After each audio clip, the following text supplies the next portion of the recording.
नमस्कार दोस्तों, ग्रामर की नेक्स्ट क्लास में आप सभी का स्वागत है। जिस किसी ने अभी तक टेलीग्राम चैनल को सब्सक्राइब नहीं किया है तो टेलीग्राम चैनल ज़रूर सब्सक्राइब कर लें। आप लोग टेलीग्राम पर जाएंगे और वहाँ सर्च करेंगे @learn_with_pawan_sir, तो आपको ये मिल जाएगा, या इसे आप स्कैन कर लेंगे, इसी को स्कैन कर लेंगे तो आप चैनल पर पहुँच जाएंगे। ठीक है, तो ज्वाइन कर लें टेलीग्राम चैनल को, जहाँ पर आपको ज़रूरी जानकारी मिलती रहेगी। पहला क्वेश्चन देखते हैं। Choose the correct option. Correct option आपको फाइंड आउट करना है। He talks as if he everything. As if वाला स्ट्रक्चर है, ध्यान रखना, ये कई बार देखने को आपको मिलेगा। एज इफ होता है तो हम इसे कैसे सॉल्व करते हैं? ही टॉक्स एज इफ, ये अनरियल सिचुएशन है। कैसी सिचुएशन है?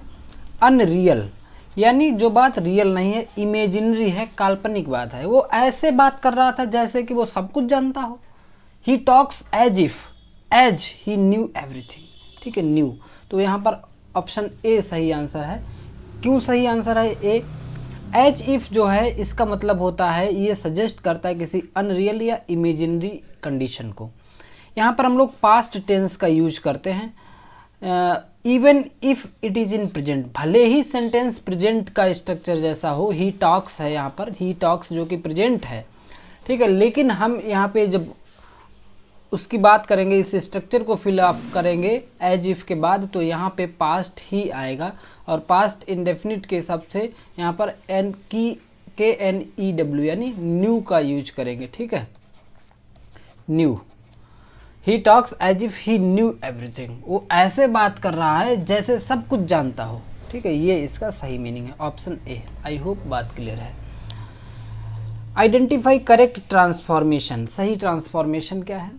शी इज इंटेलिजेंट, वो बुद्धिमान है, इंटेलिजेंट है। She can solve the puzzle, बिल्कुल सही बात है, जो बुद्धिमान है वो पजल को सॉल्व कर ही सकता है। तो हमें इसे सो दैट का यूज करके कंबाइन करना है।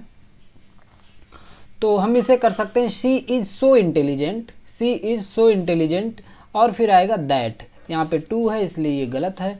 She is so intelligent that she can solve the puzzle, तो ऑप्शन बी सही आंसर है। वो इतना बुद्धिमान है कि वो ये पजल सॉल्व कर सकती है। She is so intelligent that she can solve the puzzle, option B सही आंसर है। नेक्स्ट है fill in the blank with correct article. Correct article आपको फिल करना है। ही इज यूनिवर्सिटी स्टूडेंट, तो यहाँ पर ए आना चाहिए या एन आएगा, द आएगा, क्या आना चाहिए? तो ही इज, ए और एन दो में से कोई एक लगाना है आपको, ये मान लो, ये दोनों ही नहीं हो सकते हैं। ही इज, ए आएगा या एन आएगा? तो यहाँ पर आना चाहिए, क्या आना चाहिए? आप लोग को क्या लग रहा है? यहाँ पर आना चाहिए एन, और एन लगा देंगे तो आप हो जाएंगे गलत। ठीक है, क्योंकि यहाँ पर आएगा A. He is a university student. Reason क्या है? रीज़न है कि यूनिवर्सिटी जो है यू से स्टार्ट होती है, ये बात आपको पता है, यू से स्टार्ट होती है। और आपने एक बहुत, जब छोटे रहे होंगे तो आपने एक स्ट्रक्चर, एक नियम पढ़ा होगा कि AEIOU, ठीक है, इनसे पहले हम लोग एन का यूज करते हैं। ठीक है, लेकिन ये बच्चों के लिए नियम है।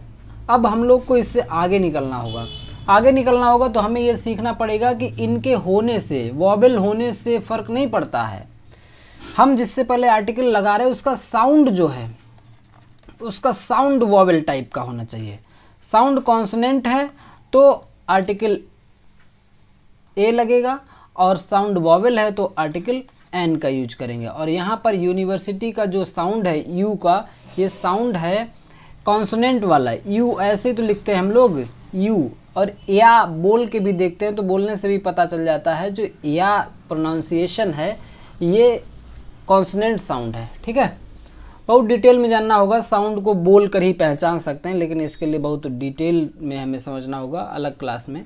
यहाँ पर आप ये जान लीजिए कि he is a university student, option A सही आंसर है। ठीक है, नेक्स्ट है choose the correct narration.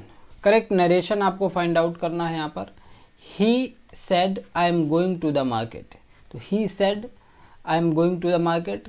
He said ये पास्ट का है, देखो रिपोर्टिंग वर्ब जब हमारी पास्ट में होती है ये इसका रिपोर्टिंग वर्ब कहलाता है। और जो बात कही गई है उस हिस्से को रिपोर्टेड स्पीच कहा जाता है। ठीक है, ये रिपोर्टेड स्पीच हो गया। जब हमारी रिपोर्टिंग वर्ब पास्ट टेंस में होती है तो हमें इधर का जो है रिपोर्टेड स्पीच का टेंस बदलना पड़ता है। ठीक है, टेंस चेंज करना पड़ता है, यानी ये प्रेजेंट कॉन्टिन्यूस में है आई एम गोइंग, तो इसे हमें पास्ट कॉन्टिन्यूस में करना पड़ेगा। इसी के साथ साथ इसका प्रोनाउन भी चेंज करना पड़ेगा हमें। प्रोनाउन आई है तो आई का जो प्रोनाउन है वो ही के अकॉर्डिंग चेंज करना पड़ेगा। ठीक है, दोनों बातें ध्यान रखना। और जो कॉमा हटा करके, इन्वर्टेड कॉमा हटा करके हमें जनरली दैट का यूज करना पड़ता है, और दैट के अलावा और भी कुछ चीज़ें आती हैं। ठीक है, लेकिन 90% केसेस में दैट से काम चल जाता है यहाँ पर। चलिए इन तीनों चीज़ों को बदलते हैं और ये सेंटेंस सही कर देते हैं। He said that, he said that, he said that, he said ये गलत हो जाएगा। ही सेज ये भी गलत हो जाएगा, क्योंकि रिपोर्टिंग वर्ब पास्ट में तो पास्ट में ही रहने दो, इसे प्रेजेंट में क्यों किया। दो में से कोई एक आंसर है आपका। ही सेड दैट, ही आई जो है प्रोनाउन ये सब्जेक्ट के हिसाब से चेंज हो जाएगा और ही हो जाएगा। ही सेड दैट ही, और एम की जगह वाज हो जाएगा going to the market. Option A से अच्छा कुछ नहीं, ऑप्शन बी गलत आंसर है। ठीक है, ऑप्शन ए आपका सही आंसर है। नेक्स्ट है choose the correct option. Correct option आपको फाइंड आउट करना है। You take an umbrella, it might rain. यहाँ से समझिए, इट माइट रेन, माइट जो है पॉसिबिलिटी को शो करता है, संभावना को बताता है माइट, लेकिन बहुत कम संभावना। जब कोई काम 1% होने वाला हो या बहुत ज़्यादा से ज़्यादा 5% तक लगता है कि ऐसा कुछ हो सकता है, तो वहाँ संभावना। यहाँ पर भी थोड़ी संभावना है बारिश हो जाने की, इसीलिए कहा गया है you should take an umbrella. आपको अम्ब्रेला ले लेना चाहिए साथ में, क्योंकि बारिश हो सकती है। ठीक है, you should take an umbrella, should का यूज होगा वहाँ पर, you should take an umbrella. Next है the news are very depressing. जो न्यूज़ है बहुत ही डिप्रेसिंग है। आप कभी भी न्यूज़ शब्द को देखें तो NEWS, न्यूज़ में S लगा होता है, तो इसे देखकर आप कभी ये ना समझें कि ये प्लूरल है ना। न्यूज़ हमेशा एक सिंगुलर है, सिंगुलर नाउन है। ठीक है, न्यूज़ सिंगुलर नाउन है तो सिंगुलर नाउन के साथ वर्ब कैसी रहेगी, सिंगुलर रहेगी। सब्जेक्ट सिंगुलर है तो वर्ब भी आपका singular. The news is very depressing. ठीक है, आर वाला ऑप्शन गलत हो जाएगा, यही एरर है, ऑप्शन सी गलत हो जाएगा। ठीक है, यहाँ पर आर की जगह हमें करना पड़ेगा इज। ठीक है, तो the news is very depressing. Fill in the blank. He has not seen his brother, उसने अपने भाई को नहीं देखा है। कब से नहीं देखा है, तो एक टाइम बताने के लिए, टाइम शो करने के लिए हमें सिंस, ठीक है, कोई निश्चित समय बताने के लिए हमें सिंस का यूज करना पड़ता है। ही has not seen his brother since 2018। ठीक है, सिंस का यूज हम पॉइंट ऑफ टाइम के लिए करते हैं। पॉइंट ऑफ टाइम का मतलब किसी सन, किसी ईयर का, कोई ईयर हो, किसी डे का नाम हो, किसी मंथ का नाम हो। ठीक है, तो ये होता है आपका point of time. Since night, since morning, since afternoon, है ना, इस टाइप से चीज़ें होती हैं सिंस पॉइंट ऑफ टाइम के लिए। Choose the correct sentence. Correct sentence आपको फाइंड आउट करना है। बहुत ही इंपॉर्टेंट स्ट्रक्चर है। ठीक है, स्टार मार्क कर लेना इसे, बहुत ही इंपॉर्टेंट है, ध्यान रखना। I look forward, I look forward to, I look forward, I am looking forwarding, I looked forward. देखो क्या है सिस्टम, क्या है गलत, क्या है यहाँ पर और सही क्या है। जनरली हम लोग टू के साथ, जब टू आता है तो टू के साथ V1 का यूज करते हैं, हमेशा ही होता है लगभग टू के साथ V1। ठीक है, और इसे हम लोग कहते हैं टू इन्फिनिटिव। क्या बोलते हैं, to infinitive. Non finites verb का ये टॉपिक है, टू इन्फिनिटिव बोलते हैं। टू के साथ हमेशा V1, लेकिन यहाँ पर टू के साथ आएगा ING, टू के साथ V1 आएगा प्लस ING आएगा, ये ध्यान रखना। इसी वजह से ये सेंटेंस स्पेशल है। यहाँ टू के साथ ING फॉर्म आएगी वर्ब की। I look forward to meet you, यहाँ पे टू के साथ मीट दिया है इसलिए ये गलत है। ठीक है, I look forward to meeting you soon, ये सेंटेंस एकदम सही है, इसमें कोई भी गलती नहीं। I am looking forward to meeting, ठीक है, मीटिंग भी यहाँ पे भी मीट दिया है इसलिए ये भी गलत है। I looked forward to meet, ING वाला होना चाहिए। ING यहाँ पे एक ही है, ऑप्शन बी सही आंसर है। ठीक है, लुक फॉरवर्ड एक ऐसी फ्रेज है, लुक फॉरवर्ड टू, ठीक है, ये पूरा एक फ्रेज है और इसके साथ हम जिरंड का यूज करते हैं, यानी V+V1 plus ING form verb की यूज होती है। लुक फॉरवर्ड टू के बाद कभी भी वर्ब की फर्स्ट फॉर्म आएगी तो उसमें आईएनजी होगा, ठीक है, ये 100% वाला रूल है, इसे नोट कर लेना। नेक्स्ट है choose the correct indirect speech. Indirect speech को फाइंड आउट करना है। शी सेड दैट करना पड़ेगा हमें। शी सेड दैट है कहीं पर। She said I was watching a movie. She said she was watching a movie, यहाँ पे दैट है ही नहीं किसी में। चलिए फिर भी देखते हैं। He she said she was watching a movie. She said she had been watching a movie. She said she is watching a movie और she said I was watching a movie. क्या होना चाहिए? ये है पास्ट कॉन्टिन्यूस का, ठीक है, past continuous का रिपोर्टेड स्पीच है। और इधर जब रिपोर्टिंग वर्ब पास्ट में है, जब रिपोर्टिंग वर्ब पास्ट में है तो जो आपका रिपोर्टेड स्पीच है इसका टेंस तो चेंज ही करना पड़ेगा, इसका प्रोनाउन भी चेंज करना पड़ेगा। तो अब इसे कैसे चेंज करेंगे? जब रिपोर्टेड स्पीच हमारा पास्ट कॉन्टिन्यूस का होता है तो इसका जो इनडायरेक्ट बनेगा वो पास्ट परफेक्ट कॉन्टिन्यूस वाला बनेगा, पास्ट परफेक्ट कॉन्टिन्यूस वाला, ध्यान रखना, पास्ट परफेक्ट कॉन्टिन्यूस। तो she said she had been watching a movie, ठीक है, ऑप्शन बी सही आंसर हो जाएगा। पास्ट कॉन्टिन्यूस जो होता है ये पास्ट परफेक्ट कॉन्टिन्यूस बन जाता है, ठीक है, इनडायरेक्ट स्पीच में। तो वॉज वॉचिंग का हैड बीन वॉचिंग हो जाएगा। नेक्स्ट क्वेश्चन है no sooner had he entered the room. No sooner had he entered the room, अभी वो रूम में एंटर ही किया था। एवरीवन स्टूड अप, कि सभी लोग खड़े हो गए, ठीक है, तुरंत ही सभी लोग खड़े हो गए, तो यहाँ पे देन का यूज होगा। नो सूनर के साथ में हमेशा देन आता है, ये भी फिक्स वाला रूल है, ठीक है, नो सूनर के साथ देन, और THAN देन वाला नहीं, ठीक है। यहाँ पे आपको ऑप्शन ये वाला भी मिलेगा, THEN वाला भी मिलता है, ठीक है, तो ये वाला नहीं होगा, THAN, ये ध्यान रखना, than. No sooner had he entered the room than everyone stood up, ठीक है, जैसे ही उसने रूम में एंटर किया कि सभी लोग खड़े हो गए। नो सूनर देन एक फिक्स प्रीपोजिशन है, इसमें कोई गलती नहीं होगी अगर आप इसे यहाँ पे सीख लेंगे। नेक्स्ट है let the door be opened. इसका आपको वॉइस चेंज करना है। Let the door be opened, आपको पता है ये सेंटेंस पैसिव वॉइस में है पहले से ही, तो वॉइस चेंज करने के लिए आपको इसका एक्टिव वॉइस ढूंढना पड़ेगा। तो let the door be opened इसका हो जाएगा open the door. Open the door एक इम्परेटिव सेंटेंस है। कैसा सेंटेंस है? इम्परेटिव।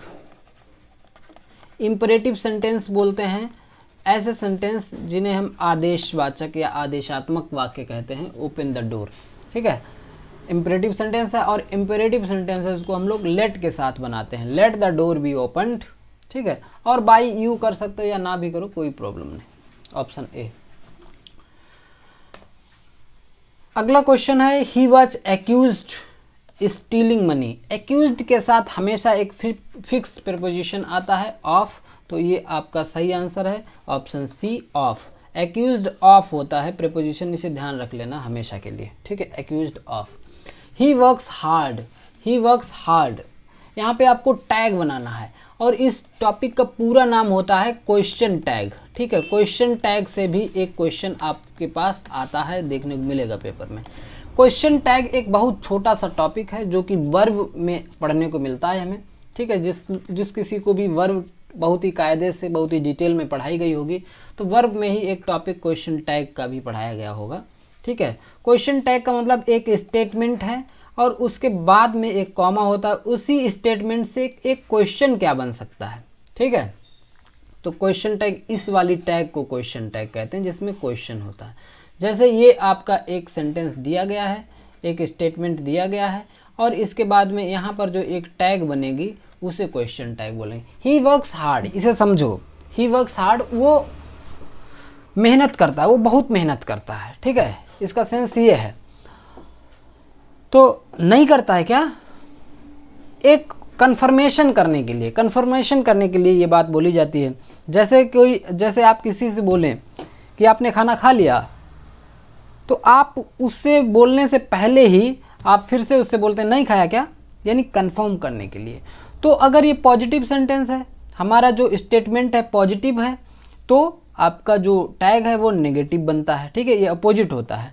अगर आपका जो स्टेटमेंट है ये नेगेटिव है तो टैग हमारा पॉजिटिव बनता है। ये जनरल नियम है जो कि 90 से 95% क्वेश्चन में फिट बैठता है, ठीक है।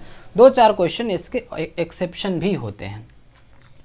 ही वर्क्स हार्ड, और जो टैग बनेगी जिस टेंस में है, जैसे हमारा सेंटेंस जो है वो प्रेजेंट में है और प्रेजेंट के इंडेफिनिट में है, तो जो टैग में वर्ब आएगी वो भी प्रेजेंट इंडेफिनिट वाली ही आनी चाहिए, ध्यान रखना, ठीक है। ही वर्क्स हार्ड, ये हमारा प्रेजेंट इंडेफिनिट है, तो डजंट ही हमें करना पड़ेगा, डजंट ही नेगेटिव तो बनाना ही पड़ेगा, और प्रेजेंट इंडेफिनिट में डज का यूज होता है, ही प्रोनाउन यही रहेगा, ठीक है, डजंट ही, ये आपका सही आंसर हो जाएगा।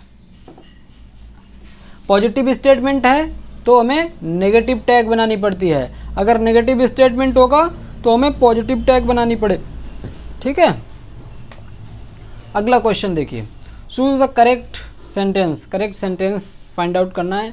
आई प्रीफर टी देन कॉफ़ी, गलत है। I prefer tea over coffee, गलत है। I prefer tea to coffee, एकदम सही है। I prefer tea against coffee, गलत है। I prefer tea to coffee, ठीक है। प्रीफर के लिए जब कभी दो चीज़ों में प्रीफरेंस होती है, वैसे तो ये डिग्री का है, जो डिग्रीज ऑफ कंपैरिजन होता है, डिग्री जो कि एडजेक्टिव का एक सब टॉपिक है, एडजेक्टिव में हमें डिग्री पढ़ना, डिग्रीज को पढ़ना मिलता है, तो डिग्रीज का ये क्वेश्चन है। लेकिन आपको ये ध्यान रखना, जब कभी प्रेफरेंस की बात होती है, दो चीज़ों में हमें एक चीज़ फाइंड आउट करनी है, ए ज़्यादा अच्छा है बी से, तो प्रीफर करना है, तो प्रीफर के साथ में हमें टू का यूज करना पड़ता है। I prefer tea to coffee, than नहीं, ज़्यादातर जो डिग्रीज होती हैं या जो भी होता है तुलना करने के लिए हमें दैन का यूज करना पड़ता है, लेकिन यहाँ हमें प्रीफर अगर शब्द आया है तो प्रीफर के साथ टू का यूज करना पड़ेगा। ऑप्शन सी सही आंसर है। प्रीफर करते हैं जब किसी एक्स को वाई से, तो टू का यूज करते हैं। ही do not know the answer, error find out करना है। आपको पता है ही सिंगुलर है, सब्जेक्ट सिंगुलर है, तो वर्ब भी कैसी होनी चाहिए, सिंगुलर होनी चाहिए, तो डू वाला गलत है, यही आपका आंसर होना चाहिए यहाँ पर does. He does not know the answer, he does not, answer do गलत है ना, डू की जगह पे क्या आना चाहिए, डू की जगह पर डज का यूज होना चाहिए। जो भी लोग अभी तक क्लास को लाइक नहीं किए, ज़रूर लाइक कर दिया करिए, ठीक है, और सब्सक्राइब भी कर लीजिए, बहुत ही इंपॉर्टेंट क्लासेस आपको यहाँ पे मिलती हैं, और बड़ी बात यह है कि एकदम फ्री ऑफ कॉस्ट मिल रही हैं। इसके लोग चार्जेस लेते हैं और अच्छे खासे चार्जेस लेते हैं, और मैं आपके लिए एकदम फ्री निःशुल्क चीज़ें दे रहा हूँ, तो इन्हें आप एंजॉय कीजिए, ठीक है। और आज की क्लास में इतने ही क्वेश्चन थे, हमें लग रहा है ये क्लास आज कंप्लीट हो गई है, ठीक है। मिलेंगे अगली क्लास में, till then keep learning and keep watching, thank you.